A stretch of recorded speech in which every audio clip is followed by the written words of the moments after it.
উত্তর চব্বিশ পরগনার বসিরহাট মহকুমার সন্দেশখালী ব্লকের খুলনা গ্রাম পঞ্চায়েতের শিতুলিয়ার বাজারে তৃণমূল কংগ্রেসের ডাকে আরজিকরের জুনিয়র ডাক্তারের নিন্দনীয় ঘটনা তিলোত্তমার দোষীদের বিচারের দাবিতে আজ খুলনা গ্রাম পঞ্চায়েতের শিতুলিয়া কদমতলা বাজারে অবস্থান বিক্ষোভ ও দোষীদের ফাঁসির দাবিতে এই বিক্ষোভ করেন।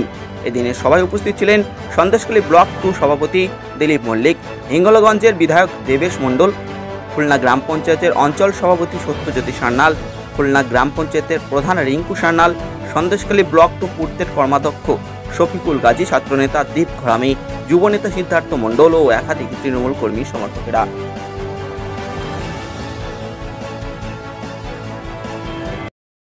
সন্দেশখালী বলে কথা না, সারা বাংলায় ভারতীয় জনতা পার্টি এমন একটা পরিবেশ তৈরি করেছিল, আপকি বার 400 পার এই স্লোগান দিয়ে ওরা বোঝাতে চাইছিল এবার হয়তো ক্ষমতা এসে যাচ্ছে বা 35টা সিট পাবে, এরকম একটা দাবি নিয়ে প্রধানমন্ত্রী স্বরাষ্ট্রমন্ত্রী বারবার এসে বাংলার মানুষকে ভুল বোঝানো এবং সন্দেশখালীতে মায়েদেরকে দিয়ে সন্দেশখালীর একটা মিথ্যা জিনিস ঘটনাকে কেন্দ্র করে একটা বড় জায়গায় নিয়ে গেছে আজকে দেশের মধ্যে সন্দেশখালী।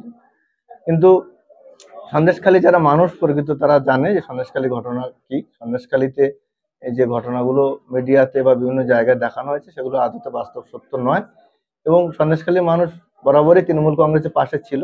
তারা বিগত দিনেও ছিল, ভবিষ্যতেও থাকবে। তৃণমূল কংগ্রেসের পতাকা তলে তারা সবাই তৃণমূল কংগ্রেস।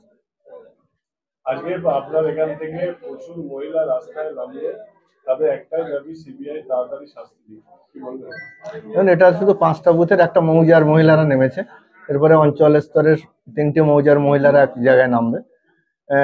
এটা মায়েদের একটাই দাবি, শুধু সন্দেশখালী নয়, সারা বাংলা এবং ভারতবর্ষের মায়েদের একটাই দাবি যে প্রকৃত যারা এই এত বড় নিন্দনীয় ঘটনা, নক্কারজনক ঘটনার সঙ্গে যারা জড়িত তাদের উপযুক্ত শাস্তির দাবিতে আজকের, শুধু শাস্তি নয় এদের ফাঁসির চাই এবং সেটা যেন দ্রুত তাদেরকে, যারা এই ঘটনার সঙ্গে জড়িত আছে তাদের দ্রুত তাদের যেন ফাঁসি হয়, তার জন্য আজকের মায়েরা রাস্তায় নেমেছে।